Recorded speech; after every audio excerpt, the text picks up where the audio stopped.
Bawat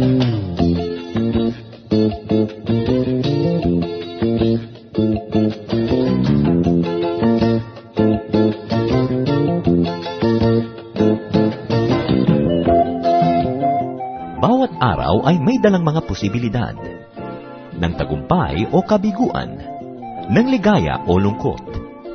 Kaya marapat lamang na tanggapin si Jesucristo bilang tagapagligtas at Panginoon. At matapos yon ay panariwain ang katapatan at paglapit sa Kanya bawat araw o day by day. Ang day by day ay naglalayong umalalay sa pang-araw-araw na pamumuhay Kristiyano. Narito po si Pastor Ed Lapiz sa mensaheng pinamagatang Little Things Means a Lot.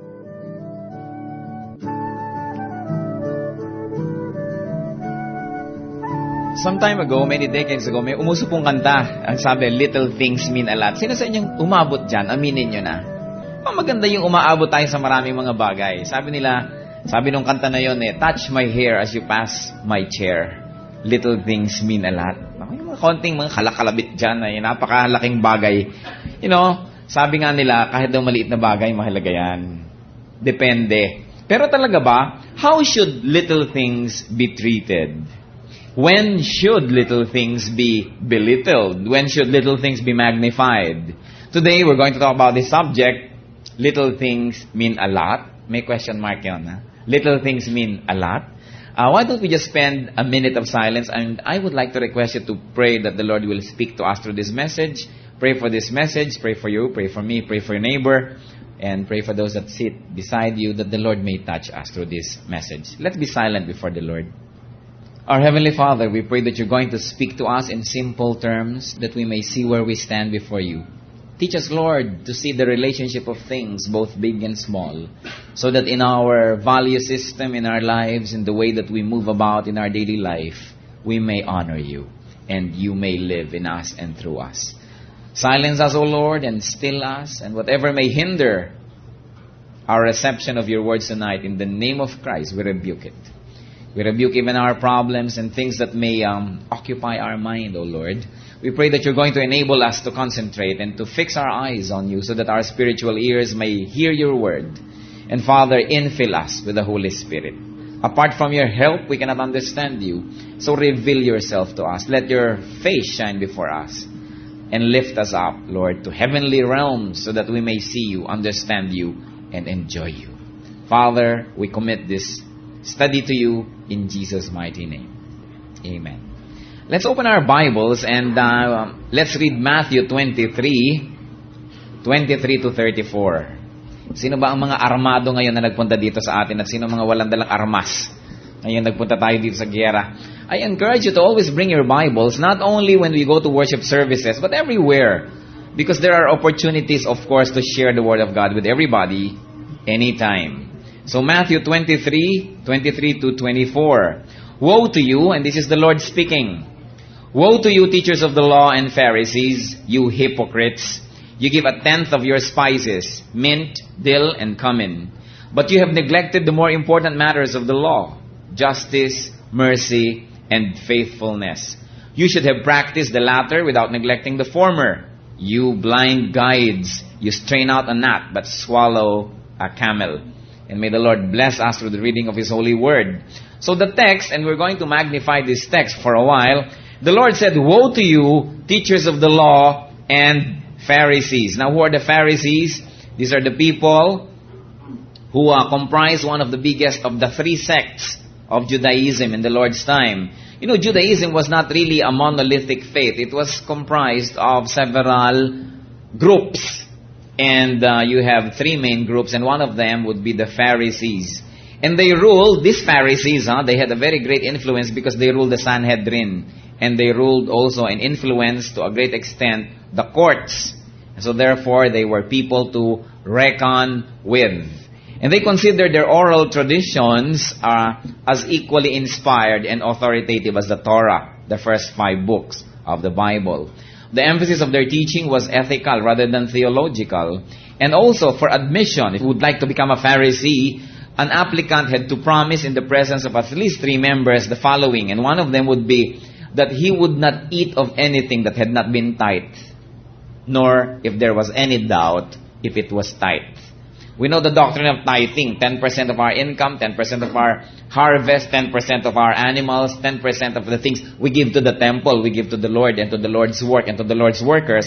And these Pharisees would never even touch food if they are not sure that it was tithed. Kasi kahit mga maliliit na mga sangkap na mga niluluto nila, yung 10% nung binibigay nila sa temple, sa work ni Lord, they have become that kind of legalistic. So they would tithe for it. And there's another promise that they have to make, and that was that they would keep the law of purity in all matters, most especially in family affairs. Of course, this is not bad. However, what really the Lord had anything against the Pharisees was that they have taken their traditions, which they have also codified to become their law, they have taken it too far. And verse 23b says, "You hypocrites, you give 1/10 of your spices, mint and dill and cumin, but you have neglected the more important matters of the law." And what are these? Justice, mercy, and faithfulness. Of course, hypocrisy is defined as pretending to be what one was not, and pretending to believe one does not really believe in. So, hypocrite ka kung nagpapanggap kang ikaw ay hindi naman yung ikaw, or naniniwala ka sa hindi ka naman talaga naniniwala. Now, the Pharisees were laboriously and pompously tithe even on their spices, and vehemently refused, that we have said, to eat food that was not tithe or doubtfully tithe. Dahil baka 9% lang ang naibigay, hindi sila sure, hindi sila kakain nun. Sa pagbibigay nila ng halaga dito sa mga bagay na ito, nasyado sila maging mabusisi. Kaya pag pupunta sila sa kainan, i-check nila lahat yan, ang dami-dami nilang tanong. Ang buhay sa paligid ng mga taong ito naging mahirap dahil napakarami nilang sinusukat, napakarami nilang ginaganito, at napakahalaga sa kanila ng mga ceremonial law. Naghugas ka ba ng kamay bago kumain? Ikaw ba ay dapat gumawa niyan? Mali yata sa oras, hindi yata dapat ang oras na ito, mali ang suot mo, mali ang length ng iyong hair, may nag-o-offer ka ba, pilay ba yung ino-offer mo na hayop, o may blemish ba? Ang dami-dami mga kabusisian na nangyari sa pagiging makadiyos. Something which God did not, of course, intend. What happened was that the Pharisees had the law and expounded on the law and added a lot of their traditions and interpretations to the law, so that over the years, you could no longer recognize the law. It was changed beyond recognition that when the Lord appeared on earth, He said, "Teka muna, hindi yata ito ang law. Bakit ganyan?" And so the Lord would say, "You have heard that it was said it's A, but I'm telling you it's B. You have heard that it was said it is X. I'm telling you it's not X, it is Y." And so for a while, mukhang si Lord ang naging rebelde. For a while, si Lord mukhang naging revolusyonaryo dahil sabi niya, iniiba. Hindi niya iniba. Ibinalik ni Lord sa dati dahil iniba ng mga Pharisees. The Lord said, "I did not come to abolish the law, but I came to fulfill the law." And yet, bakit parang ang dami niyang pinalitan? Hindi niya po pinalitan. Pinalitan ng mga Pharisees, ibinabalik lang niya ngayon sa dati.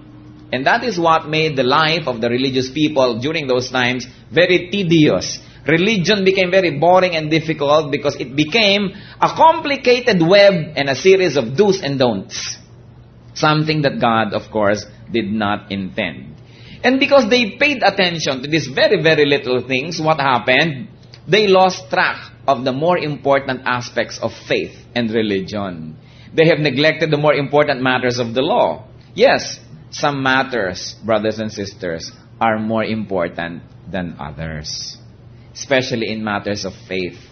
Huwag tayong magpapadaya doon sa masyadong mga panatiko about little things. Sabi nila, baka salita din yan ng Diyos, Bible din yan, kailangan equal importance. Kaya tuloy, they go to World War III, kung ano lang ang length ng buhok dapat ng isang deaconess, kung ano ba dapat ang suot ng choir, etc., etc., etc. Dahil sobrang nilang binibigyan ng diin ang maliliit na bagay. Yes, there are small things and there are big things even in faith. And what were the big things that these Pharisees neglected? They neglected justice. The courts which the Pharisees ruled over or influenced did not always dispense justice. At meron pa ba tayong makukuhang better example than the mistrial of Jesus Christ? In the trial of Jesus Christ, they broke at least 32 Jewish laws. In the first place, bawal na bawal magkaroon ng hearing after sundown. hinuli si Lord gabi, bago nag-umaga, meron ng verdict sila. Bawal yun. Ang dami nilang binrake. And so they were not just at all. And these people, in trying to be very, very legalistic, forgot mercy. Hindi na sila marunong maawa. Kahit mahirap ka, kailangan magbigay ka ng temple offering, magbigay ka ng offering for the high priest, magbigay ka ng this and that and that and that, kaya wala nang natira sa'yo. Nakalimutan na nila yung mercy. Naging silang legalistic. To the point that the priests began to teach the people that you may not give an aging, ailing mother any money so long as you will give it to the temple. Mukhang hindi na yata yun ang utos ng Diyos na iba na. They have forgotten mercy. And also these people have forgotten, in their zeal for small things, they forgot faithfulness. Yung pagiging tapat sa Diyos at pagiging tapat sa tao. Naging tapat sila sa kanilang code of ethics. Naging tapat sila sa kanilang rules, sa kanilang mga do's and don'ts. Kaya ngayon, talagang kahit malulunod ka sa day ng Sabbath, ay Sabbath, bawal lumangoy, pababayaan ka nilang mamatay. Dumating sila sa ganung level ng blindness because they paid attention to very, very little things and gave it so much importance. Samantalang sabi ng verse 23, you should have practiced the latter without neglecting the former. What we're trying to say here is this, and please, let us all get this very clearly. Hindi sinabing walang kwenta yung maliit na bagay. Pero sinabi, sa pagbibigay mo ng halaga sa maliit na bagay, tiyakin mo na hindi mo na kakalimutan yung higit lalong malalaking bagay. Little things mean a lot, but they should not be emphasized only to cover up neglect of bigger things. Di ba nangyayari kumisan yan? Minsan ang iyong boyfriend ay late na late sa inyong appointment, mga 3 linggo ka nang naghihintay sa harap ng monumento ni Jose Rizal. Parang bungo ka na sa pangangayayat sa kahit, talagang love na love mo. Kaya umaraw at umulan ay nandun ka. Late na siya para hindi ngayon makita yung malaki niyang pagkakamali. Nung dumating siya, sabi niya, masyado yatang mababa ang yung neckline. Aawayin ka niya ngayon tungkol doon. Ibig sabihin, nadadivert ang attention from the big thing to a small thing. And many people do this. Naku, yung mga lalaking na mga may asawang uuwi sa bahay ng gabing-gabi na. Tapos malamig ang sabaw. Galit na galit yan. Big deal. Para huwag mapag-usapan yung pagiging niyang late. All these kind of things. Ganon din. Marami tayong mga gimmick na ginagawa sa buhay na ganyan. Maliit na bagay, palalakihin mo para matakpan yung malaki. At yan, ang sinasabi ni Lord dito. Sabi, woe to you. You make a big thing out of a small thing. Dahil marami kayong malaking bagay na that you should be accounted for. And you don't want to be accounted for. So you're now emphasizing little things. At saka yung mga nagbabanal-banalan, talagang pinapalaki niyan yung maliit para masabing hanggang maliliit na bagay nga. Napaka-metikuloso niyan. Kaya para humanga ang mga tao. Kaya yung mga banal dyan, na ang liliit na bagay pinapalaki, baka naman ganyan yan. Na ayaw mabigyan ng atensyon ng malalaking bagay, kaya pinapalaki ang maliit. Ay, ang sabi sa kanila ng Panginoon, you blind guides. Ang Panginoon was very tender and very nice and very kind, but His harshest words were only for the Pharisees, for the priests, for the religious groups. Pagpapansinin ninyo, lahat ng matatalim na salita ng Diyos para sa mga pari na yan, para sa mga priests na yan sa temple. Yun ang mga babaeng caught in adultery, very tender si Lord Bakit? Anong pinagkaiba ng babaeng caught in adultery sa priest? Pareho silang makasalanan, pero itong babaeng ito, walang pretenses. Honest sa sarili niya. Kaya mas katanggap-tanggap sa Panginoon. Mas nakakarimarim yung nagbabanal-banalan. Yung pala naman ay hindi. Kunwari ay Maria Clara, yung pala ay Maria Capra. Ganon. Kunwari ay dalagang Pilipina, yung pala ay dalagang Pilipit na. Ang arte-arte. At alam mo yung mga maaarte, ganyan. Yung mga galing sa talagang mahihirap na background, yan ang arte-arte pagkakumakain, gusto pa correct lahat ng mga napkin kasi yumaman lang kahapon, and they're trying to cover up for their past. Yan ang mga tunay na maaarte. Kaya yung mga tunay na mga mayayaman, tunay na mga successful, tunay na matatalino, madadaling mga kasama. Ang mahirap ay yung mga trying to be and trying hard. Kaya even in religiosity, even in holiness, yung mga maaarte na yan ang nakakaduda. Yung ang liliit na bagay pinapalaki. Kaya sabi ni Lord, you blind guides. And you know these Pharisees, literally they could be called blind. Maraming klase ng Pharisees. Merong grupo tinatawag bleeders. Bakit bleeders? Sapagkat sa pag-iwas nila na tumingin sa mga magagandang babae, naglalakad sila ng may takip sa mata, kaya nagkakaumpog-umpog sila, and they really bleed. And they are proud of it that they are bleeding because they don't want to see the sins of the world. Ibig ko sabihin, ba't ka pikit ng pikit? Siguro malisyoso ka. Dahil hindi mo matek na tumitingin ka kung ano-ano na naiisip mo, kaya ka tuloy pumipikit. And that's a statement about you. And yet there's another group called mortars. They wear caps in the form of mortars, covering their eyes from seeing impurities. They went to that extent na talagang para huwag makita ang mga kasalanan ng daigdig ay naglalakad ng nakapikit. Kaya sabi ni Lord, you blind guides. And yet, of course, there's a spiritual dimension when you say spiritually blind. People who cannot see what is supposed to be seen because in their spirits, they have already refused to see it. Kaya kahit madaling makita, hindi nila nakikita. Minsan nagtataka kami, sinesharean ka na tao, ang simple-simple ng isineshare mo. Gusto mo nang iyumpog ang sarili mo dahil ang simple, bakit hindi maintindihan? Because there are people who are spiritually blind.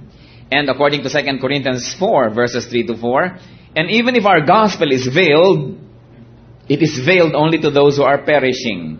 The God of this age, meaning Satan, has blinded the minds of unbelievers so that they cannot see the light of the gospel of the glory of Christ, who is the image of God.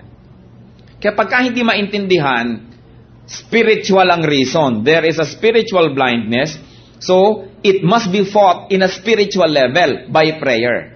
Hindi nakukuha yan sa paliwanag o sa ganda at talino ng paliwanag. Yan ay nakukuha sa panalangin because it is a spiritual issue. Kaya hindi lang po tayo laging sa physical level nagsishare. Dapat spiritually, we fight it. And so the Lord had these harsh words for these people because they were blind. And of course, in another part of Scripture, it is said that, can a blind man lead another blind man? Will they not both fall into a pit? And then, we go to the heart of the matter. In verse 24, the Lord said, you strain out a gnat, but swallow a camel. Ano ba yung gnat na yan? The gnat is a very, very, very, very small animal. Apo sa tuhod ng lamok. You can imagine. Apo sa tuhod yan ng lamok. Ubod ng liit.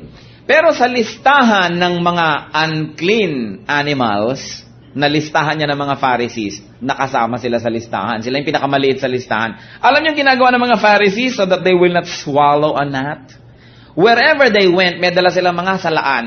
At pag sila iinom, sinasala nila, sala ng sala, para pag ininom nila, they will not swallow a gnat. Kaya sabi sa Bible, you strain out a gnat. Sinasala-sala nyo. And yet, you swallow a camel. Wala na akong nabasa na literature more poetic than the Bible. Ang kanyang license to metaphor talagang endless. Napakaganda ng kanyang poetry. Sabi, you strain out a gnat and swallow a camel. Ang camel naman ay paboritong gamitin ng mga Bible writers always to exemplify and to symbolize enormity. Kaya sinasabi, it is easier for a camel to go through the eye of a needle than for a rich man to enter the kingdom of God. You see the poetry? So yun na naman daw camel. The Pharisees showed no what? Ano yung mga camel sa buhay na yan nila? Hindi sila makalunok-lunok ng gnat, meaning yung maliliit na bagay. No? Pero kayang-kaya nilang lumunok ng camel. The Pharisees showed no difficulty, remorse, regret, or guilt in committing grave sins. And what were some of those sins? Sabi sa Matthew 20, verse 13, woe to you, teachers of the law and Pharisees, you hypocrites!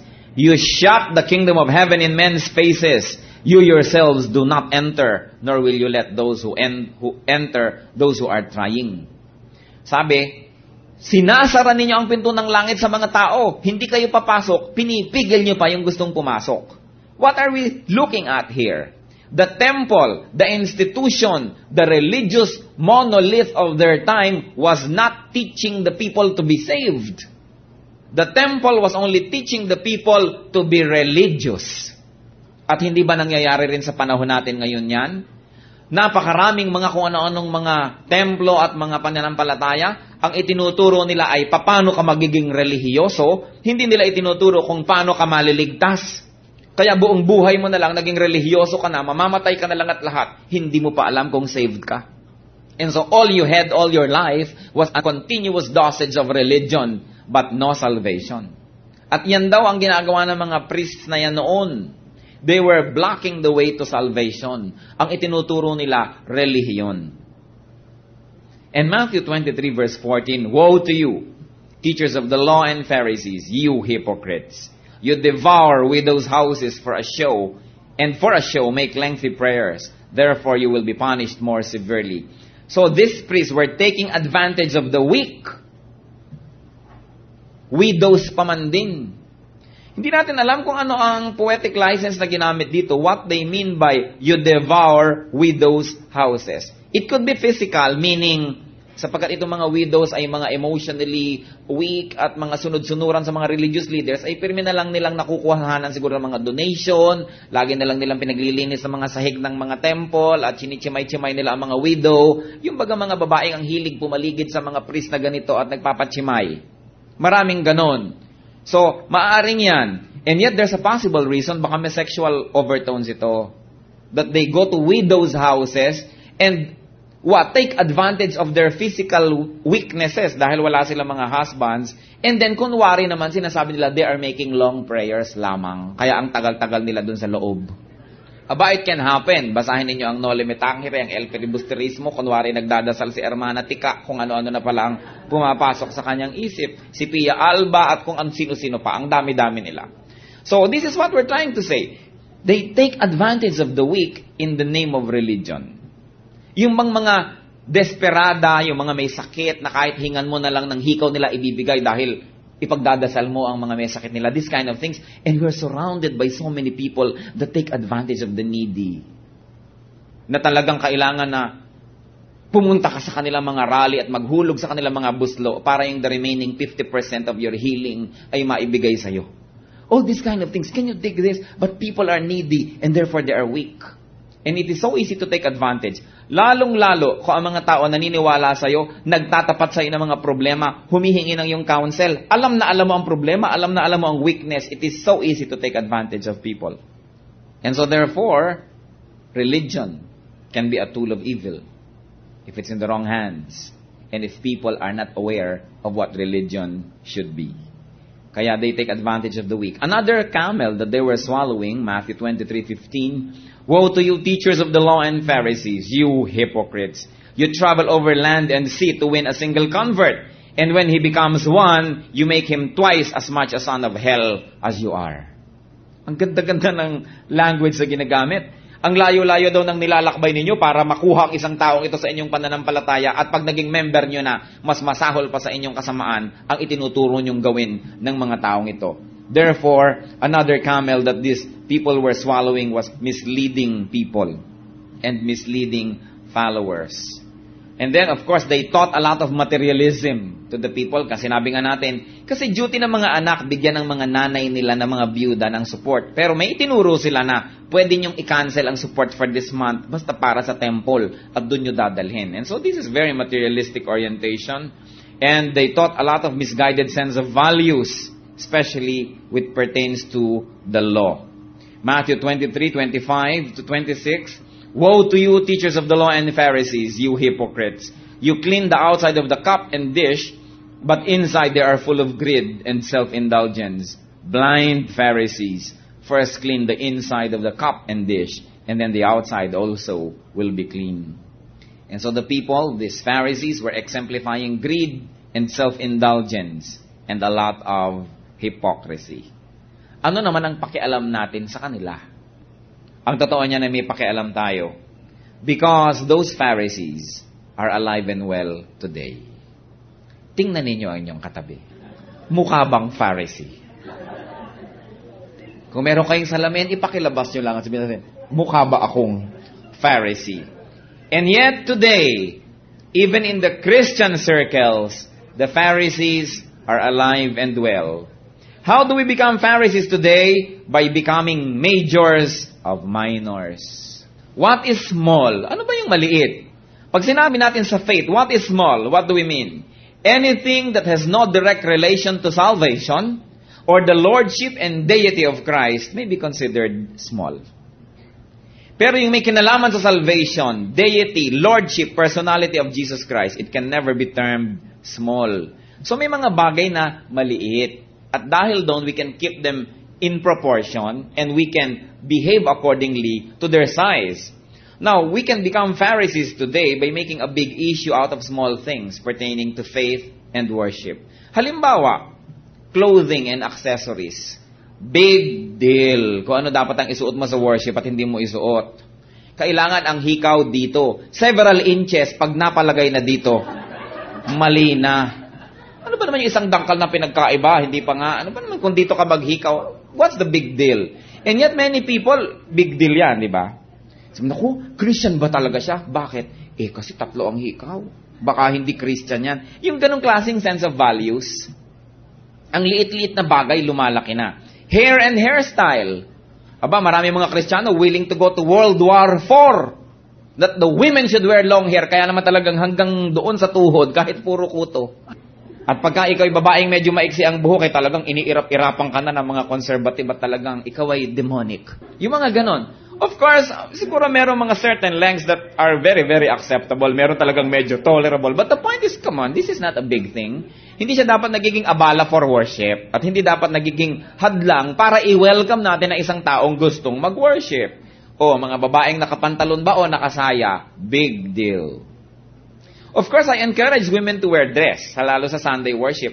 Pero kung sakaling nakapantalon, dahil pala yung kaisa-isa niyang saya ay nasungkit pa kahapon sa sangbayan, ay pwede na rin siya mag-worship noon. Hindi yan napakalaking bagay. Kung pwede natin gawin to be more presentable and more decent, yes. Pero hindi na-disqualify ang isang tao sa worship dahil lang sa kanyang suot. Mga musical instruments na dapat gamitin. Naku, may mga conservative, pag nakakita ng tambol, sabi nila, naku, demonic pala ang church na ito. May tambol. Parang sa Africa, pantawag yata ng mga demonyo o mga tambol. O, gano'n na agad. And yet, there are people na big deal na yung Lord's Supper. Ang bread ba dapat leavened o unleavened? May yeast ba o wala? Bilog ba yan? Tatsulok ba yan? O yan ba square? Ano na? Yung wine ba talaga? Julep ba? O ano na ba talaga? And big deal. There are people na may mga geographical area sila sa chapel na, naku, hindi pwedeng kumanta dito sa banal na dako. Meron pang banal na dako yung sa banda-banda doon sa may pulpit. At marami kayong makikita, merong 2 pulpit. May pang pastor at may pang presider. Uy, hindi kayo makakashare ng pulpit ng pastor sapagkat yun ay pang mga banal na tao lamang baga. Naniniwala ba kayo doon? Meron bang ganon? Pero may ganon. Hindi ka makakatungtong doon hanggang hindi ka pinapatungan ng kamay ng 12 matatanda at ikay ginagawang isang pastor. Kaya doon ka lang sa bandaron. May mga ganon. And of course, siyempre, marami mga Christians talagang nagkakagalit sa mode of baptism. Sprinkling ba, pouring, or immersion. Sabi ng iba, pag kulang sa tubig, pwede na rin ang herenggilya. Alin na ba talaga dyan? Ang gulo-gulo. And yet, why do we divide ourselves about these things? Ang iyo kayang kabanalan at iyong kaligtasan ay maaapektuhan kung ikay nilunod, kung ikaw ay inilubog, kung ikaw ay winisikan o natalsikan lamang. May kayang kinalaman yun sa iyong kabanalan. And then, meron pang type of program sa worship. Sabi nila, hindi maaaring maiba ang program natin. Dapat ang number 1, prelude. Ang number 2 ay ganito, number 3 ay ganyan. Hindi yan pwedeng ibahin. We accuse others of being very traditional, and yet even evangelical Christians, even Protestants, even the charismatics, develop their traditions na nagiging parang bato na rin na hindi mo na maiba-iba. And then, eto ang malaking bagay. May Bible ba ang inyong katabi? Pakisulyapan nyo kung King James Version. Naku, pagka hindi King James Version, of the devil. Yan na ang beliefs ng iba. No? Kaya kailangan King James Version and this kind of things and that. At of course, napakalaking issue yung kakain ka ba o hindi, kakain ka ba ng dinugaan o hindi, kakain ka ba ng bopis, kakain ka ba ng ganito o ganyan. Alam nyo, napakarami ngayon ng modern day Pharisees. Lumalaki ang maliit na bagay. Magtataas ka ba ng kamay o hindi sa raising of hands, sa hallelujah, ganito ba, medium large ba o extra large? O kung medyo conservative ka, ganyan-ganyan lang ng konti. Ikaw ba full gospel, half gospel, o 1/4 gospel ang iyong church? Abay, bakit kayo may full gospel? Meron kayang half gospel. Ganun. And yan are very, very divisive. Kaya tuloy ang mga Kristiyano, ang effort nila, imbes na ang lakas nila magamit sa paglaban kay Satan, nagagamit nila sa paglalabo-labo. Pagkatapos sila, wala na silang lakas. Hindi na nila malabanan si Satan dahil naubos ang energy nila fighting each other. And so therefore, the work of the Lord never progressed. Kaya tuwan-tuwa si Satan pag may mga Pharisees. Hindi ko sinasabi, mga kapatid, na baliwalain natin ang mga bagay na ito. Pero ilagay naman natin sa tamang perspective. May bagay, I'm willing to go to World War III for salvation by faith through the finished and redemptive work of Jesus Christ. Pero aside from that, wala na ako ibang willing na ipaglabo-labo. Yung iba bahala ka. Negotiable. There are things that are simply not negotiable. And that is our salvation by faith in Jesus Christ and in His perfect redemptive work. Ngayon, kung magbebelo ka o hindi, that's your business. Luluhod ba tayo pag nagdadasal? Tatayo, tatalon, o ano ba? Bahala kayo kung anong nagagamit ni Lord to bless you. But I'm not willing to go to war for these things. There are other wars that we have to fight. There's another way that we become modern Pharisees when we say little things mean a lot. By being overly legalistic about everything. And also by neglecting justice and mercy and faithfulness. Tulad ng sinabi ni Lord. Tayo na nagyagera-gera sa maliliit na bagay, what about our sense of justice? Mahalaga yan. Do we give credit where it is due? O inaagaw natin ang credit ng iba? Are we fair in our dealings, in our transactions? Do we punish the wrong and reward the good? Are we just to our leaders? To our members, to our friends? Do we take more than we give? These are the questions that we should ask ourselves. Sabi ng Psalm 82, 3-4, defend the cause of the weak and the fatherless. Maintain the rights of the poor and oppressed. Rescue the weak and the needy. Deliver them from the hand of the wicked. This is a great thing. At yan dapat ang pinag-aaksayahan natin ng mga panahon. Romans 13:7 says, give everyone what you owe him. If taxes, pay taxes. If revenue, then revenue. If respect, then respect. If honor, then honor. Do we give people what we owe them? That is a weightier matter. That is a great thing. Colossians 4:1, Masters, provide your slaves with what is right and fair, because you know that you also have a master in heaven. So are we fair to the people who are beneath us in the organizational chart? Are we kind to people who are our subordinates? Lalong-lalo sa ating mga katulong. Kung meron kang driver, meron kang mga tao beneath you. Are we fair? And so, justice is an important thing, Christian. If you're going to be busy with something, be busy with justice. And also, be busy with mercy. Are we merciful to our destitute brethren? Are we merciful to other people? The poor, the sick, the helpless. Yan ang mga pinag-uusapan dapat ng mga taong makadiyos. Hindi yung mga bagay na binanggit kanina. Proverbs 14:21, blessed is he who is kind to the needy.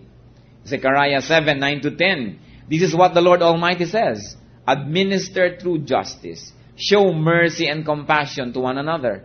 Do not oppress the widow or the fatherless, the alien or the poor. In your hearts, do not think evil of each other. And yet tayo, wala namang magulang yan, pwedeng apihin. Dayo lang yan, wala yung mga kasama, pwede na natin yung api-apihin. Iba ang mga concept na yan. James 1:27, religion that God our Father accepts as pure and faultless is this, to look after orphans and widows in their distress. The Lord has a very soft spot in His heart for orphans and widows. Tayo ba mayroon din ganun? Meron ba tayong pagmamahal sa mga ulila, sa mga nabalo? Luke 6:36, be merciful just as your Father is merciful. And yet there's another big thing that the Lord would like us to be busy with, faithfulness. Kanino tayo dapat faithful, Christian? Una-una, we should be faithful to God. Matthew 24:45, who then is faithful and wise servant, whom the master has put in charge of the servants in the household, etc., etc. In other words, there should be faithfulness to God. God above everyone else and everything else. And also, we are to be faithful to men. Proverbs 11:13, a gossip betrays a confidence, but a trustworthy man keeps a secret. So we should be faithful to the confidence that is shared with us. Sa mga sikreto na ibinigay sa atin at ipinagkatiwala sa atin, we should be careful and we should be faithful to keep them. Na baunin natin hanggang libing. Ang isang taong super relihiyosa, present sa lahat ng religious activities at nadalasalan na ang lahat ng pwedeng dasalan, at alam ang lahat ng dasal at kabisado na ang lahat ng dapat kabasaduhin, pero chismosa ay napakasama sa tingin ng Diyos. Yung mga pupunta-punta sa simbahan, attend ng mga kung ano-ano, pero naman ang dila, pagka naman binuksan ang bibig na yan, ay nagiging na siyang parang Pandora's box, kung ano-ano na yung mga lumalabas, mamaya na praise God. Ay, pero alam mo ba yung tungkol ko? Hallelujah! Hoy, ano ba ang latest natin ngayon? Pwede ba namang nangyayari that from the same mouth ay lumalabas daw yung clean water at dirty water? And yet it is happening. Diyan ang malaking bagay, not to be gossipers. Pero yung mga iba, sabi, ano ba naman yung babae yan? Ganito siya, immoral. Naku, ganito at ganyan. Pero yung pagchichismis niya, mas immoral pa yun sa ginagawa nun. So what are little things?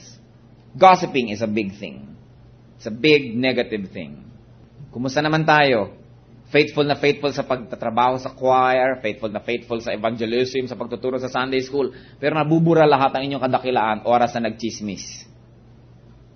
We must be faithful to men. Whatever secrets are entrusted to us, dapat dalhin natin yan hanggang libing. Lalong-lalo kung nakagalit mo na yung tao. Doon natin nakikilala kung sino ang totoong tao.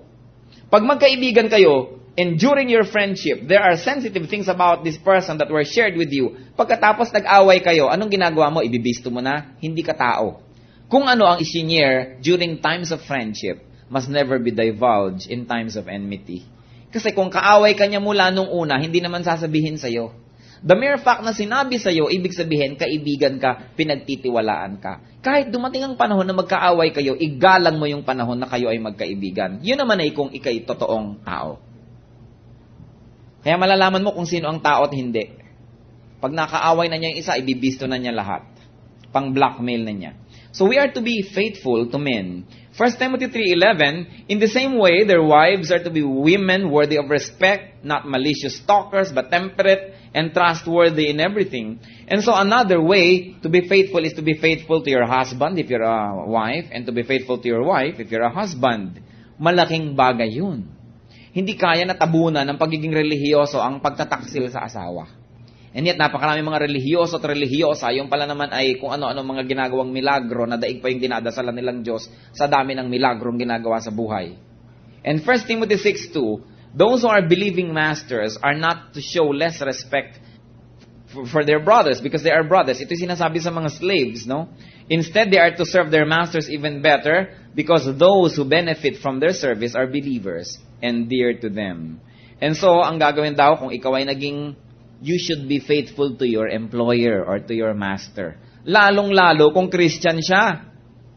Kung minsan Christian yung amo mo, kaysa mo, Christian naman yun, maiintindihan naman niya, absent na lang ako ate mamaya kasi merong tax distribution. Yung mga ganun, inaabuso yung amo kasi pareho silang Christian. That should not be the case. Faithfulness means even faithfulness to your employer.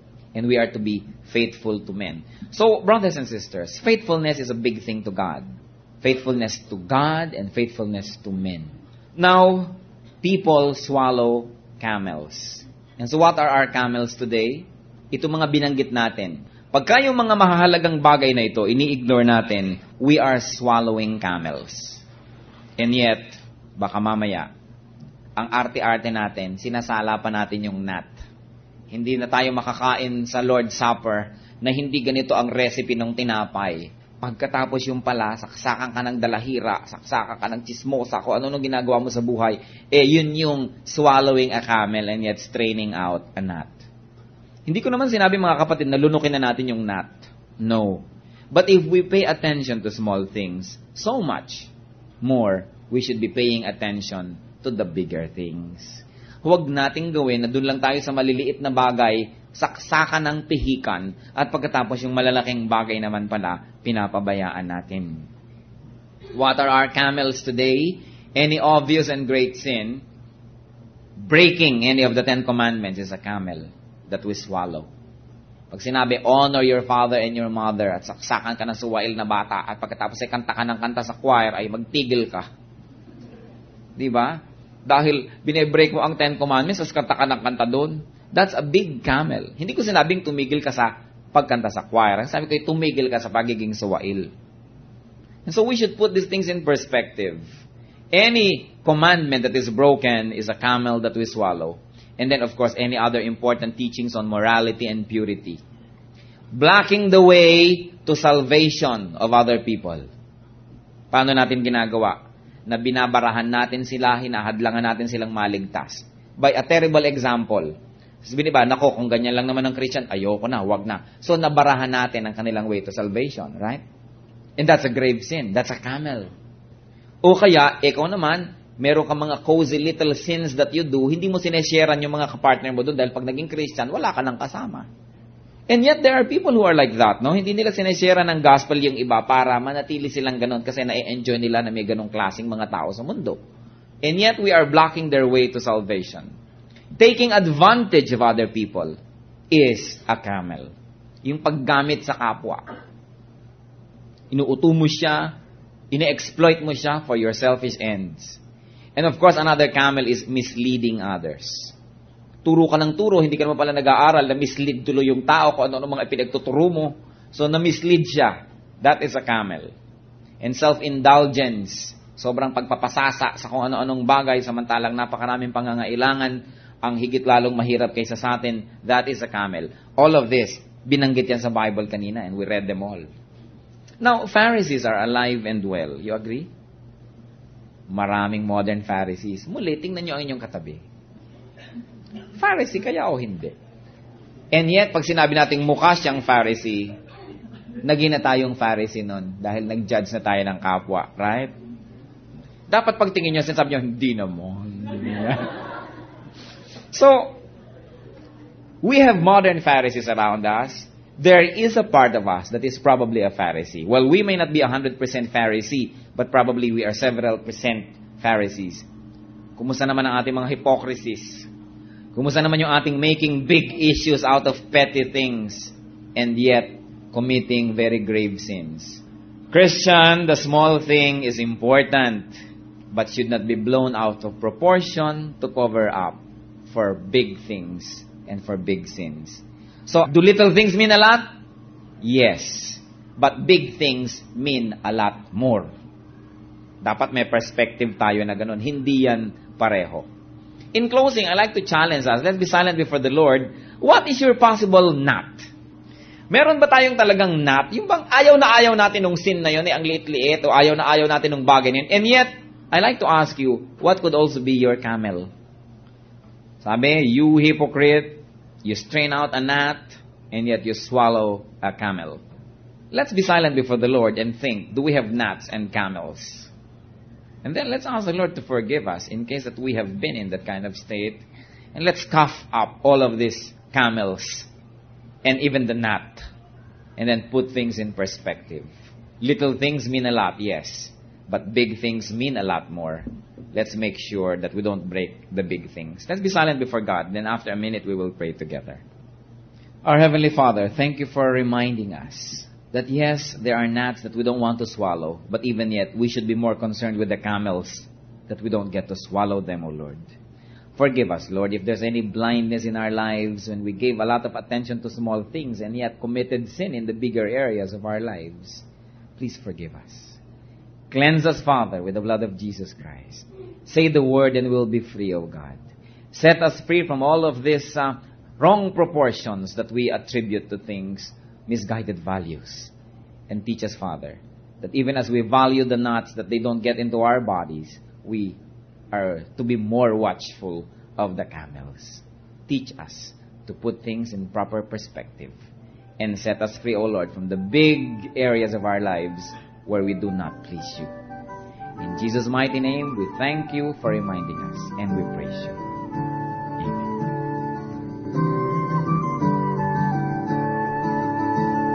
Ang katatapos pong mensahe ni Pastor Ed Lapiz ay pinamagatang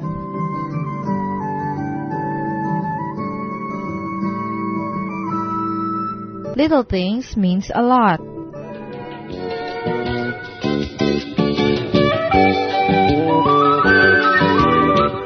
Oras na po para pansamantalang magpaalam ang programang Day by Day. Tayo po'y magsama-sama mula Lunes hanggang Biyernes. Magandang gabi po at mabuhay ang Panginoong Hesus.